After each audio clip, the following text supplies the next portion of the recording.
Wait. There we go. Recording is active. Welcome everyone to the September version of the Interledger community call. We welcome you.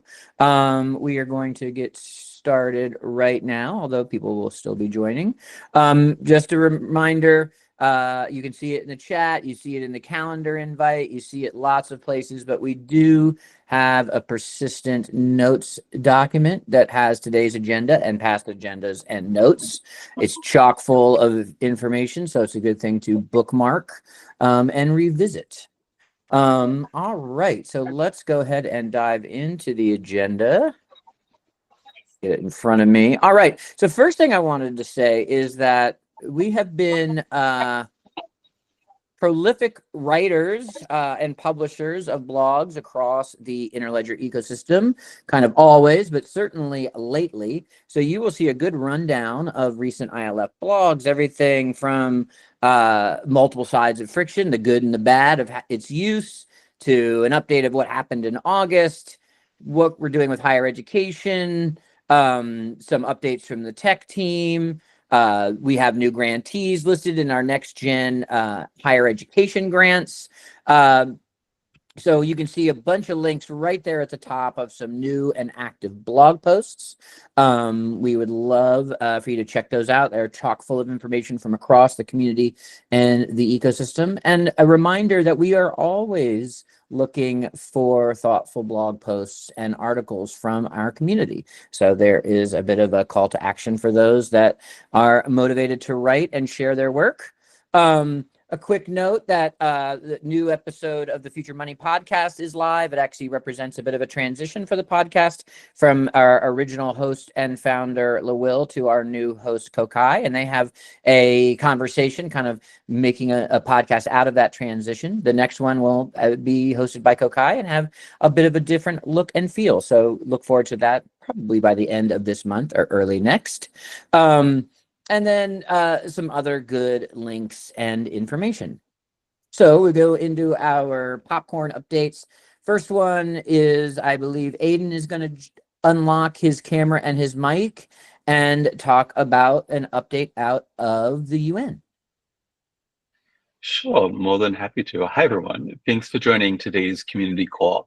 And just, a little context for the update. So as part of our routine policy monitoring, we want to share with you some periodic updates on some developments that we think could be shaping the environment for open and interoperable payments. There is a link that I'm going to throw into the chat now, so that you can see what I'm talking about. I can't share my screen, unfortunately. But basically, last week, the UN General Assembly wrapped up work and adopted a resolution exploring sort of the intersection of rapid technological change and the Sustainable Development Goals. The Sustainable Development Goals are essentially the UN's roadmap for how it wants to achieve some social change between now and 2030. I will say that this resolution is not particularly radical, but it is a good and helpful map of where government's attention is heading and what they will ask of industry and of civil society next. And if we look at this document on pages 6 and 7, what the UN is really signaling is, well, that fintech adoption, especially in emerging markets, can reduce poverty and inequality when resilient infrastructure and connectivity in place. I think we know that, but it is always nice to have some external validation that others agree this is the case. And the recommendation is essentially saying that regulators are urged to balance innovation with consumer protection, competition, privacy, and cybersecurity. We also see in this document that connectivity is still a bottleneck.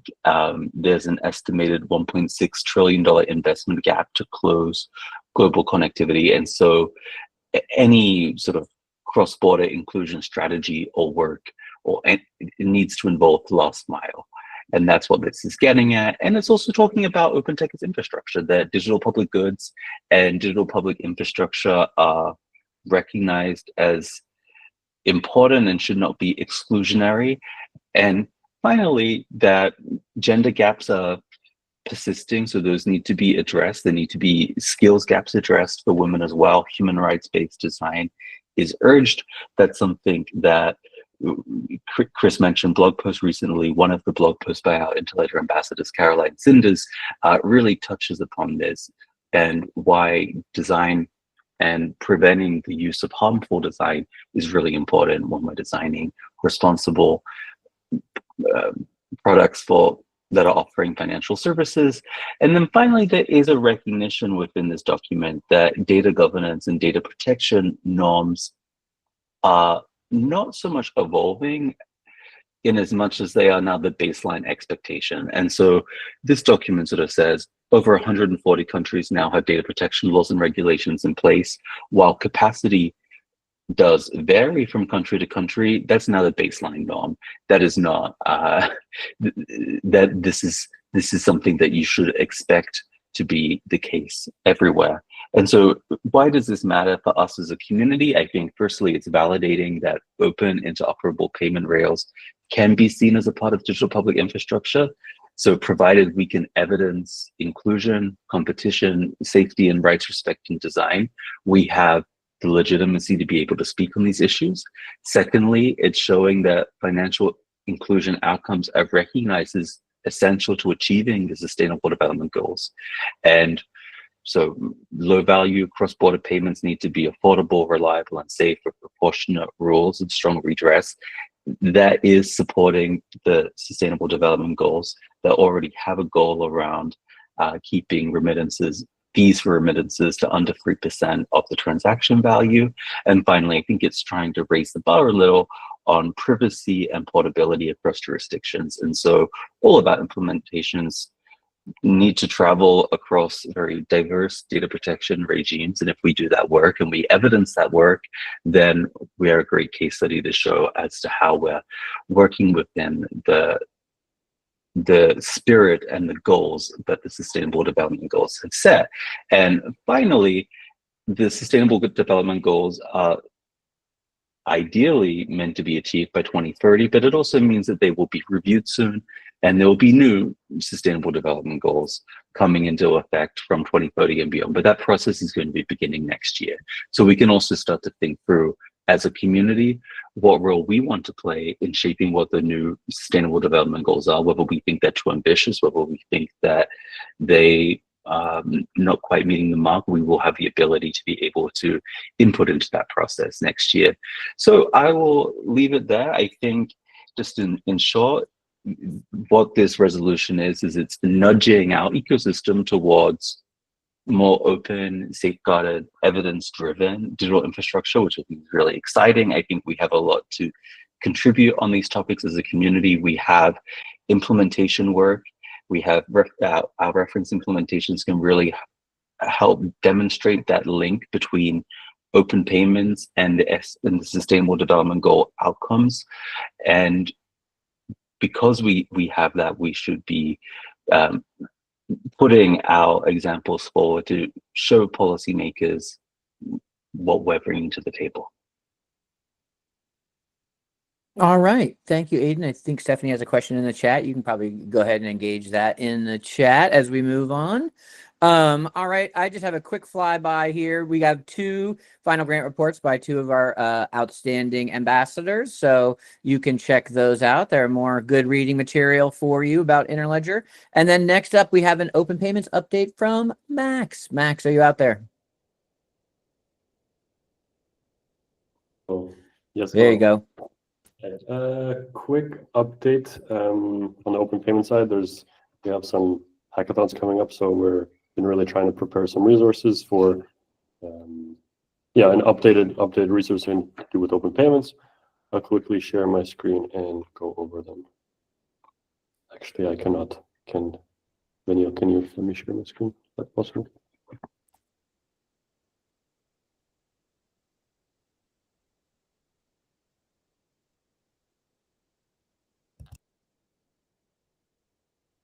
Or I can link directly. I think you muted, Chris. Veniel, can you give Max screen share? I just did. Okay. Oh, there you go. Thank you.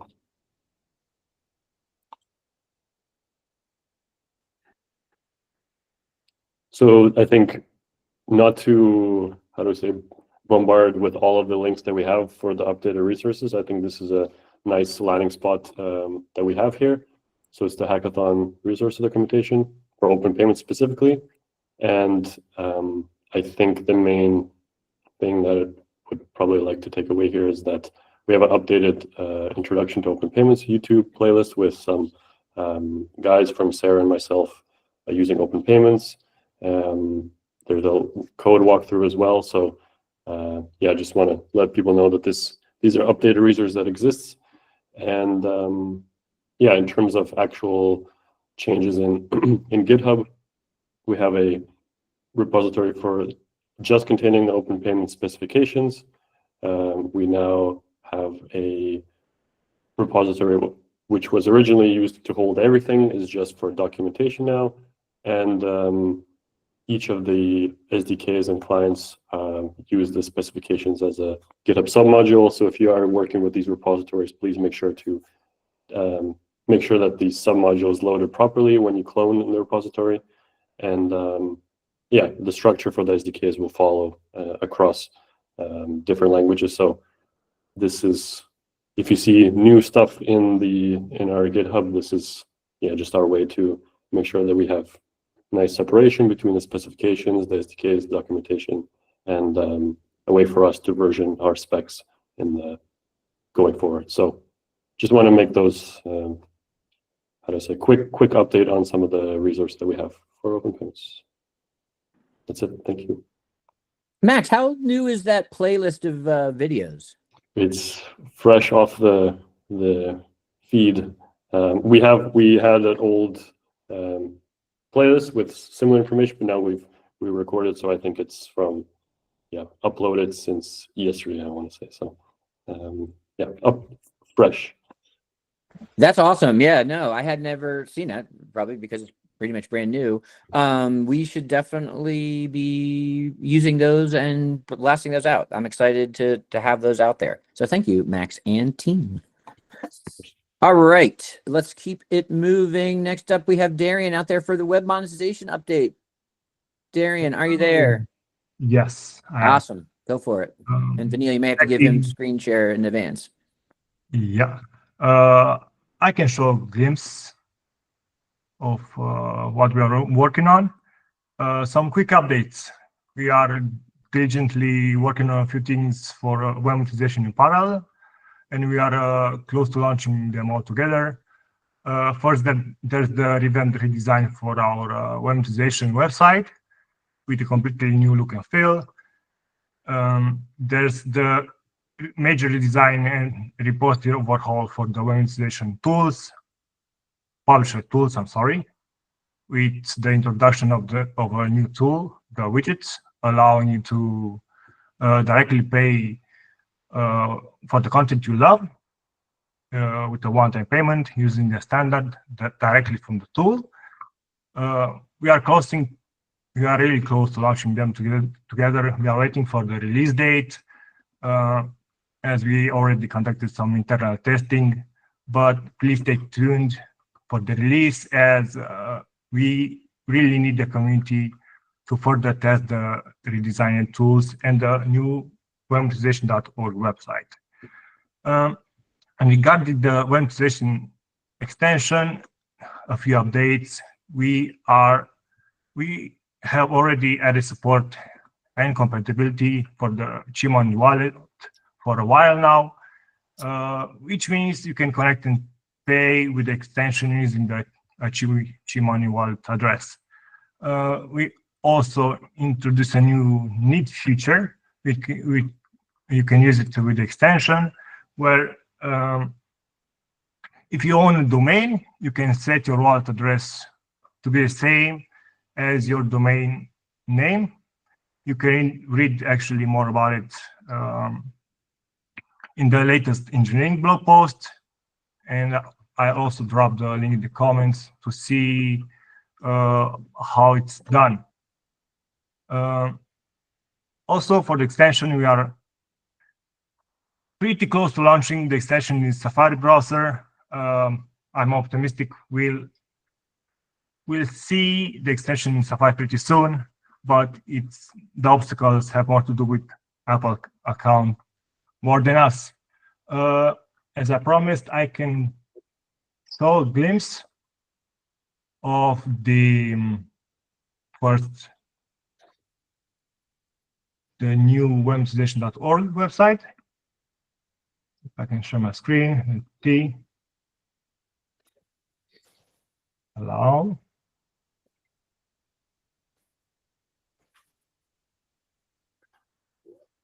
Oops. This. I think this is it. This is the right screen. Yep. No, I'm sorry. Yes, this is it. So this would be, you can see it. Can you see it actually? We can Yes, see we can. revolutionizing the digital content economy. Yeah, awesome. This would be the first glimpse on the webmonetization.org website, the new look, multiple pages, and such, but more when it's released. And also, I can show you which in the homepage for the publisher tools. This is it. Where we split the, you can also recognize the old tools and the new tool, which is the widget mentioned previously. But please stay up to date for the release date and help us further test out the event tools and website. That's it from me. All right. Thank you, Darian. And thanks for the web monetization update. Before we jump into our deep dive here, which should be is and always the most exciting part of the community call. Couple quick things to note in the agenda doc. If you are planning on coming to the summit, or you're 75% sure you're coming to the summit, it's a good idea to go ahead and grab a summit ticket there. It's easier to release your ticket later than try to get one after we're at capacity, and we will have a hard 250 person capacity this year with a lot of regional and Mexico City promotion and recruitment. So grab it if you need it. Then following on from the summit is the hackathon. So similarly, go ahead and check that out. And if you want to apply to be to participate, there is those details as well. Some cool events. We're doing a series of student hackathons throughout Mexico, and a section of the team will be at Cascadia JS. Cascadia sort of stands for that region of like Seattle to Vancouver. It's kind of like if you were to draw a state around parts of the US and Canada there. So that's kind of in the Northwest. And they will be there chatting and talking and connecting. So, one quick thing is a bit of an ad lib on my part, but the awesome YouTube videos reminded me. A few of us have been doing some work to give the Interledger YouTube page a bit of a refresh, redesign, and get more relevant and useful videos highlighted. So over the last few weeks, you may have seen the YouTube page be a little bit better, and it's a perfect place now to feature and highlight new videos like the ones that Max and team have produced. So check out our, slightly refurbished YouTube page. And with that, I am going to hand over to our monthly deep dive with one of our digital financial service grantees, Paces, who are going to give us a bit of a community update about their activities and what they're working on. Paces team, are you ready to take over the talking stick? Yes, Chris, thank you. So can you all hear me fine? We can hear you great, Mohammed. Okay, that's great. Thank you. So, hello everyone. I'm Mohammad Arif. I am Director of Product Engineering at Paces. And let me quickly share my screen to give you to officially start our presentation. So I hope that my screen is available. The Google elves are trying. Okay, looks like we got it. Okay, great. So yes, so we got this project in May, and we started working on the problem that a lot of Pakistanis are facing. Basically, we are from Karachi, Pakistan, and we have a specific problem that is related to remittances, and that's where we have Basis with us, and Allied Bank, that is also one of the leading banks in Pakistan, and obviously Interledger Rafiki is a great way to have it, and we have GHSC company also with us who are also helping us in this project.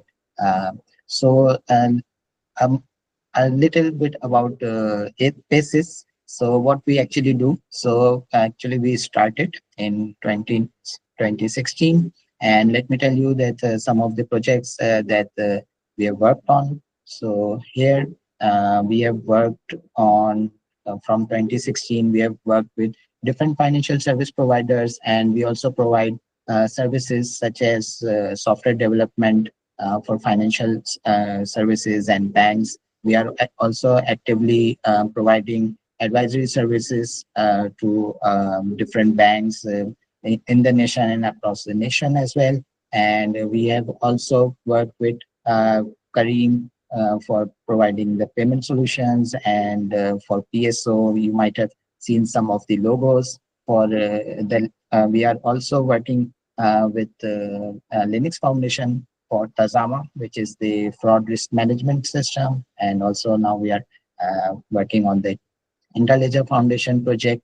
So that's a bit about us. So what's the actual problem that we are facing or that we are trying to solve? So Pakistan receives around $27 billion incoming remittance annually.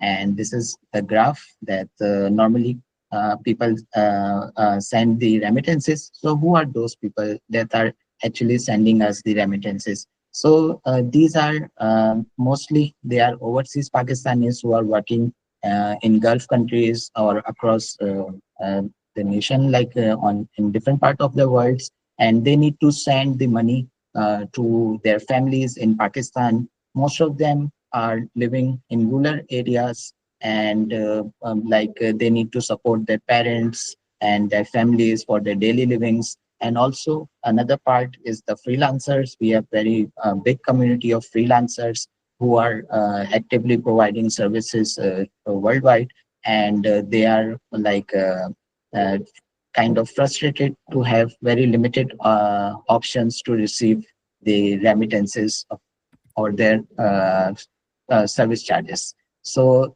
what are the problems that are actually faced by Pakistani banks? So mostly as a customer, when we go there, so we have in the bank, we have you can say that regulatory and compliance challenges, such as we have AML, anti-money laundering, and CFT, counter finance terrorism screening. And also we have delayed KYC, know your customer processes because of a lot of paperwork, etc. And also some of the banks are having very old legacy systems running, or they have very limited set of branches available, especially in rural areas. Because in urban areas, we say that, okay, we have lots of options available, but for rural areas, these are quite challenging. And also from the customer point of view, let's say that if someone sends the remittance, so the customer doesn't actually know that the money is coming, and unless they ask the sender that, okay, you haven't sent me the amount. So he said that, okay, I sent it 10 days ago. And then a customer needs to check with the bank, and they say that, okay, you haven't provided this paper, or you need to perform the due diligence. So these are kind of things that are really frustrating as a customer. And also many people do not have bank accounts, although it sounds strange, but many are working as a cashless economy, or many are working on like having only digital wallets. So that's one of the problem as well. And also there is informal channels for receiving the money, which is called in Urdu Hawala or Hundi, which is kind of like a very informal way of having agents, for example, in foreign country, there would be some agent where we would hand over cash to them and they would give the equal amount of money into Pakistan. So these are kind of things that are quite challenging in the overall, like in our overall system. So what is the what is it? So now we know that this is the problem. So what is the proposed solution? How we are at Basis are going to solve it, and who we need actually, and what capacity do we have, what technology do we have that can actually solve the problem. So first, we need to actually have the account servicing entity, Allied Bank, with us. They partnered with us in winning this project, because without them, we cannot process the payments. So Basis, along with Allied Bank Limited, partnered on this. And our goal initially is to have around 600,000 ABL customers who are having or managing their accounts. And we need to enable them to Interledger payment network. So they would have their wallet addresses available to them, because we really like the motto of this Interledger Foundation, that money should be easily sent like an email. So that's the thing that we really are looking forward to. And with the help of ABL, so what is actually happening is that we cannot directly access ABL's core banking system. We actually need to have middleware in every bank. I will describe more about it in the next slide. So how we are enabling it. So we will jump into the solution architecture overview. And GHSC is another firm which is helping us in preparing all the documentations, compliance plan. So we are actually able to submit all our reports, interim reports. We are also preparing interim reports with the help of with the help of GHSC as well.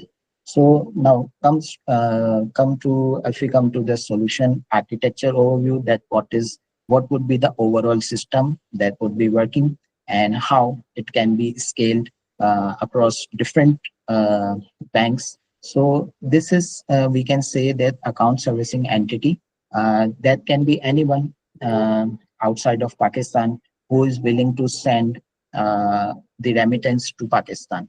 So ideally, they would have the Rafiki connector available with them, and their digital wallet, internet banking, or anything should be integrated with them. So their customers are also on the Rafiki node. From our side, like, because we are on the receiving end, so we have Allied Bank Limited environment where we also have the Rafiki connector available, and we are using the backend APIs that are provided by ILF team, and they are very helpful. Like on Slack channel, we face different problems, but they were really responsive. So because of them, we were able to move forward. So we use backend APIs and webhook triggers to actually know that, okay, the money that has been sent by the sender has been received. And how OpenConnect OpenConnect, we can say, is the brain or middleware of the bank that is connected to all the available channels. Like core system of any bank is the air gap system. It contains all the account information, ledger, etc., which will be covered in the next slide. So that's why it needs to be connected to OpenConnect middleware, and OpenConnect is Space's own product. So we know that how we are we have got the advantage, you can say, that we are using it to actually enable this kind of setup. And also we have added the KYC verification system.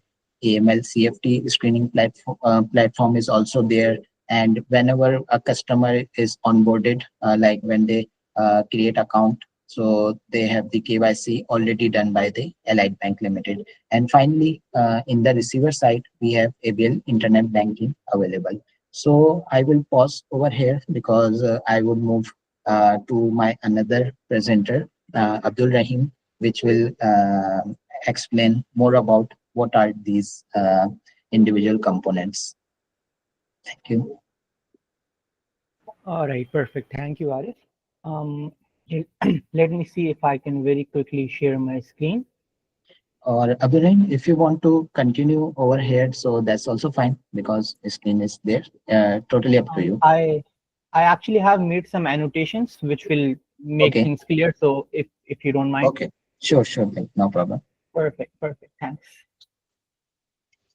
Right. So I'll just give you a very brief overview of the things that we are going to talk about so that when I'm actually talking about those things, you're not seeing them for the first time. First of all, we'll be talking in depth about what the ABL core banking system is. What does T24 mean? Then we're going to be talking about the sending side, how that's happening. Between the sending and the receiving side, we do have one of our own products that we have integrated, the Open Connect, and we're going to be talking about what problem it solves. And then at the end of our talk, we're going to be talking about a little compliance, right? So without any further ado, let's dive deep into it. Now, the first thing that we have is the Temenos T24 core banking system. And you can think of it like if, for example, ABL was a car, then this would have been its engine. Now, there's a debate that each and every component of a system is important in order to be able for that whole thing to function. But we are not talking about that debate. We are saying that the word core over here, actually, let me highlight that this is of utmost importance. Core, right? So when I say that it's the core component, what do I actually mean? What I mean is that this particular system, which you can see over here, this particular system is responsible for the most critical functions of the bank, ranging from managing customer data, managing account data, handling payments, taking care of the compliance, so on and so forth. And not only does it do that, but it also takes care of reporting, analytics, so on and so forth. So if I could just very briefly summarize what this is, it's basically the foundation, you can say the foundation that is ensuring reliability and smoothness of all the other functions. And basically everything else that we are building on top of, this is that something that we are building on top of it, right? Then we have the sending side, the digital wallet. Now, on the sending side, we are assuming a very common scenario. So we are saying that there's an overseas Pakistani who's using something like the Bank of America's digital wallet, let's say, and he's using that to send money home.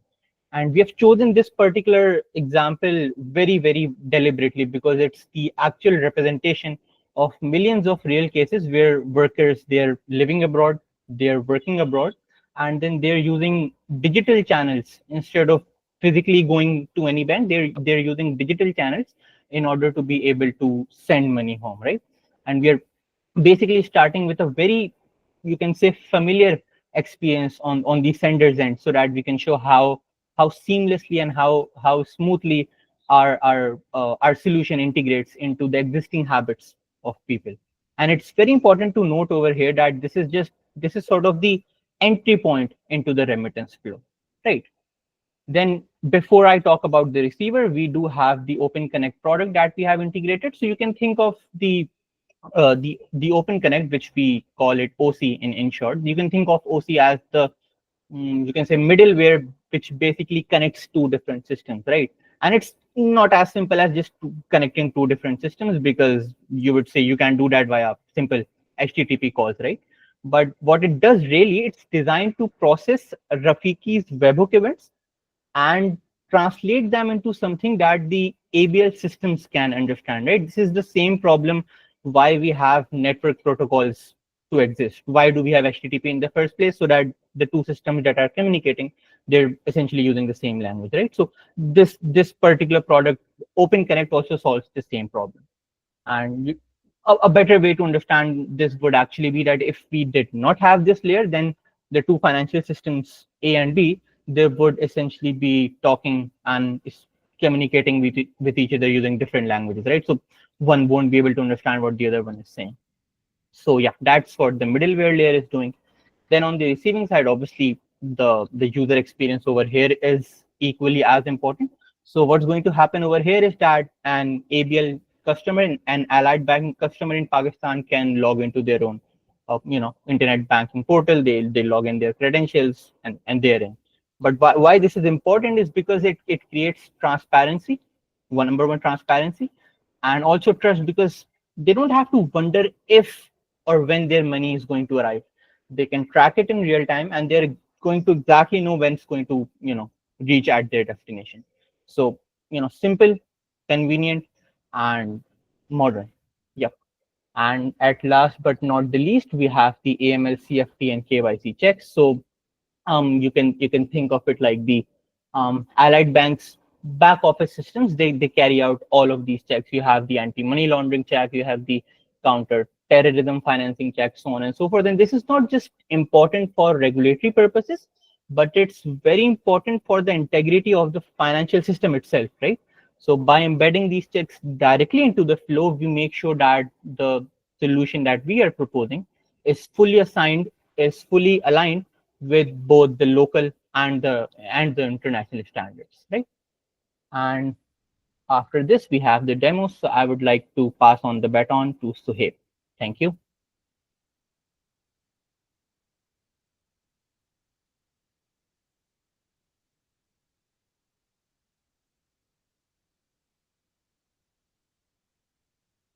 Suhaib, are you there? Here he comes.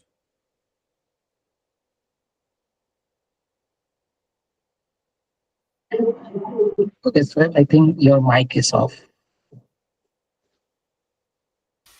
Hello. Hello, everyone. We can hear you Um, now, and we're through your Hopefully screen my share rabbit screen hole. is... Okay, there we go. So we have this a core banking service. Abdul Rahim just mentioned this is the core banking service. So I'll just give a walkthrough over it. I'll start by creating a new customer, and we have a few entries over here. So I'll just go and make a new account. So the idea is basically that there's a customer, and under that umbrella of the customer, we have multiple accounts. This is sort of a replica of what ABL core is. So I can add account. When I add an account, I have two options. It can be a USD account or a PKR account. For now, I can keep it a PKR account. It takes me to where I can actually add the initial balance, which can be, let's say, 190 for now. And ta-da, the account is created. Now my next step would be to create wallet address. I'll take this username and head towards the wallet. So this is my internet banking. I logged in using the same credentials I got.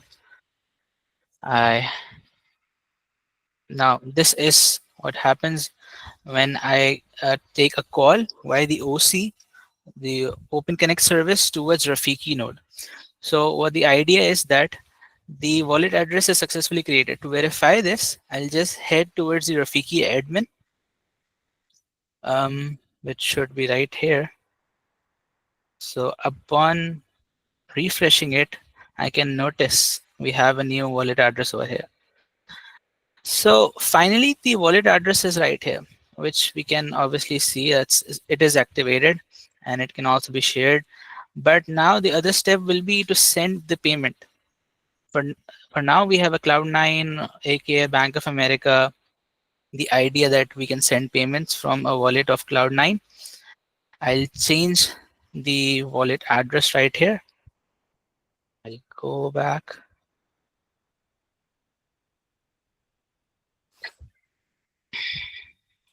So I'll copy the wallet address. I'll paste it right here. Also, there is some metadata that we have added. For the purpose is that we'll be doing the sender's AML CFT. For that, we need to have sender's name and the asset we are trading on. Particularly, we also need to have the wallet address. So Rafiki actually doesn't provide us a way by which we can transfer wallet addresses. So it is important for us for the reason that in case the EML CFT fails, we have to revert the payment. We have to actually reinitiate a payment and send back to the sender. This is the reason we are sending this wallet address as a metadata. I'll just press the payment. These are the steps by which the payment is initiated and the funds are transferred. But the real catch is when I'll head to this core banking service again, I'll notice that incoming payment webhooks are received, which is one completed webhook and one created webhook. So upon the receival of completed webhook, we know that we as an ASE have to transfer to our accounts, the relative accounts. So we can notice that's the same payment we sent 500 USD. Upon going to the transaction page, we can see the payment is still pending. Now this is pending for the reason that a AML CFT check is due. I'll go towards the AML CFT. I can notice that the same payment is over here and is available for review. I'll go and approve it. Now, upon this approval, I can be sure that when I head back to the transaction, this payment will be marked completed. One thing I forgot to mention that we maintain two balances. One is available balance and one is current balance. Until and unless the payment are completed and actually approved, these balance won't match. So yes, this is one thing worth mentioning. Another thing worth mentioning can be that if I go towards the account view and actually I try to update the status of this account. Let's say we mark this account as inactive for now. So I go mark as an inactive. Now, what I have used is Rafiki admin APIs to actually, when we are marking this account as an inactive, I'm also making sure that the wallet addresses are also marked inactive for the fact that the payments are not received on the other end. That was also an important aspect. So we have catered it. For now, you can notice that I have marked as inactive, right? When I'll try to reinitiate a payment, this should fail and this fails. Since the receiver is not being able to made and the wallet address has been marked as invalid for now, but I can assure you that when I go back and mark the wallet address as active, I can be sure that this will change and the payment can be initiated. So these were a few use cases we actually made sure to implement these. I think that's it from my side. Do I have to mention anything else? Thank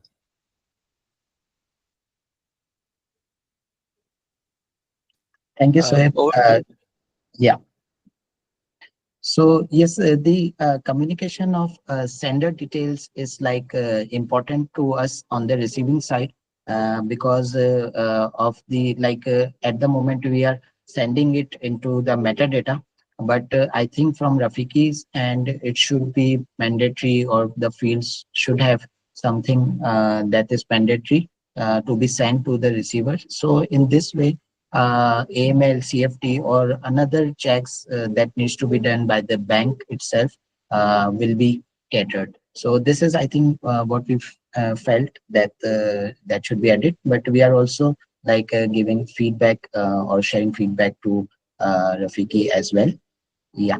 And now, if I move back to the end of the presentation, so let me quickly share my screen. So, okay, so what's next? So, our main focus is to complete the deliverables. We are at the moment, we are in the development phase. And once the development part is completed, like when we cover all the use cases, so then we will be submitting the report to testing reports and also the submission of the source code and other supporting documents will be handed over to IMF team for their review. And we are like making progress according to the project timeline. And our next progress report is scheduled on November 14 as well.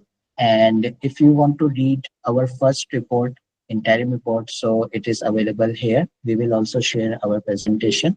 So if you want to get connected with Basis Labs, so these are our website and email.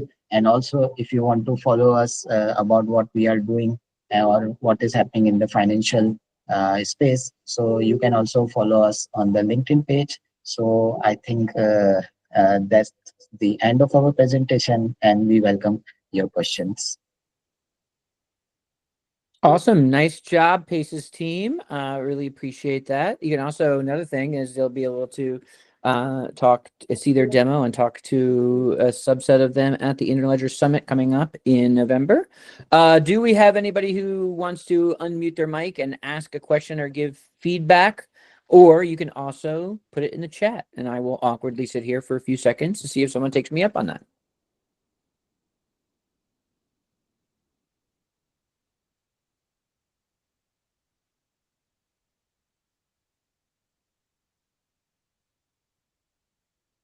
All right. It does not appear that it. Up. I have a Malcolm, were you question. going to ask a question? Yes, Go for I'm it. impressed by the partnership you got with one of the banks. How did you do it? Because most of the banks have a tendency of not working with fintechs or companies such as yourself, and also usually most of them would also rely to get some kind of either letter of no objection or approval from the central bank. So how did you manage to pull that off? Thank you.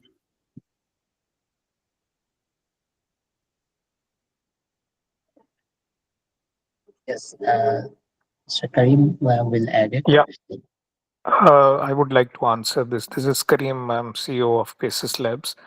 Yeah, so see, right now, I mean, we early on realized this that this will be a question mark. That so the purpose of this whole engagement is that we are also trying to uncover various differences between what Rafiki has implemented and what would it take to get this kind of interledger network actually in production.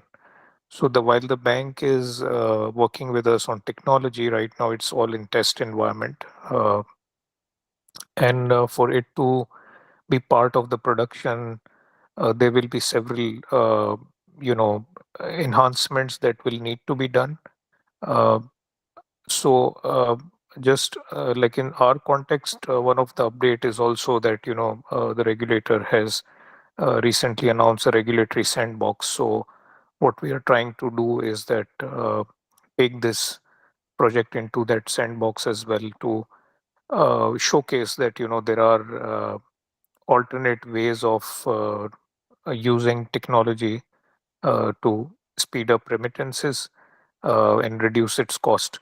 So yeah, I mean we are still not there in terms of like getting a complete nod from the central bank to use this kind of technology in production. But the whole idea of this whole project was that we demonstrate first in a test environment and then go through the regulatory sandbox route.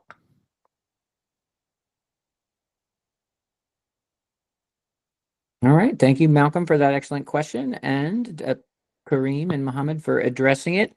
Anybody else want to unmute themselves or chat away in the chat? Another question for Pace's team, who did an excellent job probably answering most of your questions up front.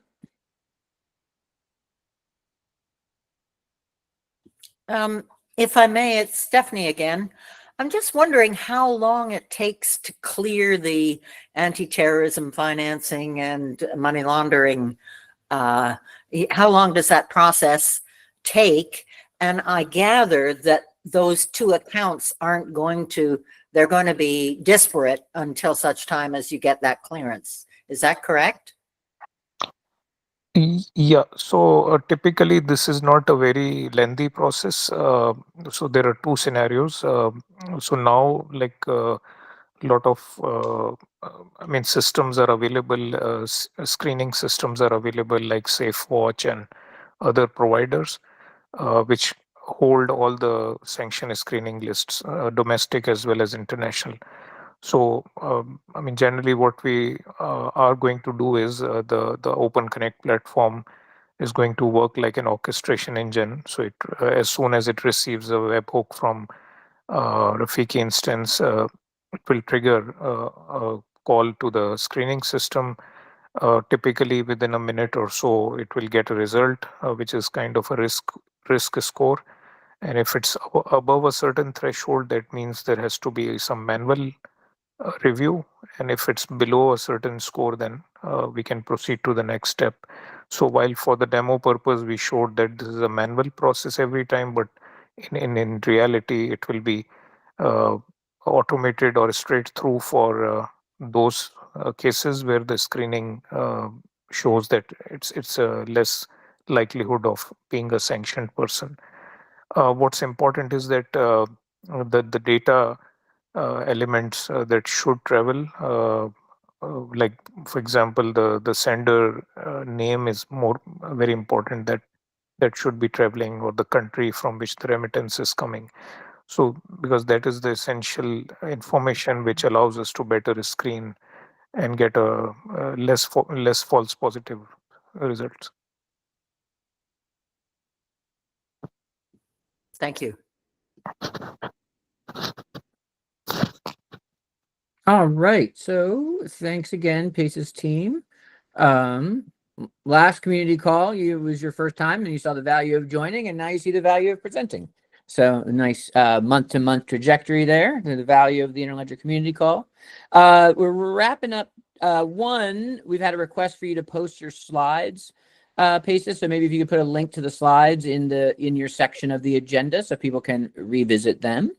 And then just a couple of reminders, join the mailing list. A lot of this information, especially these links and the reading material and updates and opportunities and all the good stuff, is joining our mailing list is the easiest way to get that into your inbox. We only send once a month. We're not spammers, so it's pretty easy load. Of course, I mentioned this in the chat, but I think this goes for the entire foundation, but our dev team, I would stake a claim, is the most responsive and participatory in our Slack as any in nonprofit tech. Go ahead and star some of our stuff on GitHub, or get to our GitHub account. And our Fediverse linking social web address is there as well. As always, we are always looking to try to improve, make more valuable, and in other ways make this community call as useful for all of you as possible. That is best achieved by having multiple people present, multiple voices talk about their work. So please reach out to Vanille or I. Could be looking to do a deep dive like we just had with Paces, but it also could be quick announcements, quick updates, stuff that we do at the top, a call to action or an opportunity that you have for the ecosystem. Please get that to Vanille and I, even if it's months away and you'd like to schedule for November or whatever. We are always working on future agendas as well to improve the quality of this call and make it one of your best hours of the month. That's what we'll say. All right. And with that, unless anyone throws a tomato at me and interrupts me, I will go ahead and call this meeting to a close. Thank you, everybody, for joining. Next month, bring a friend.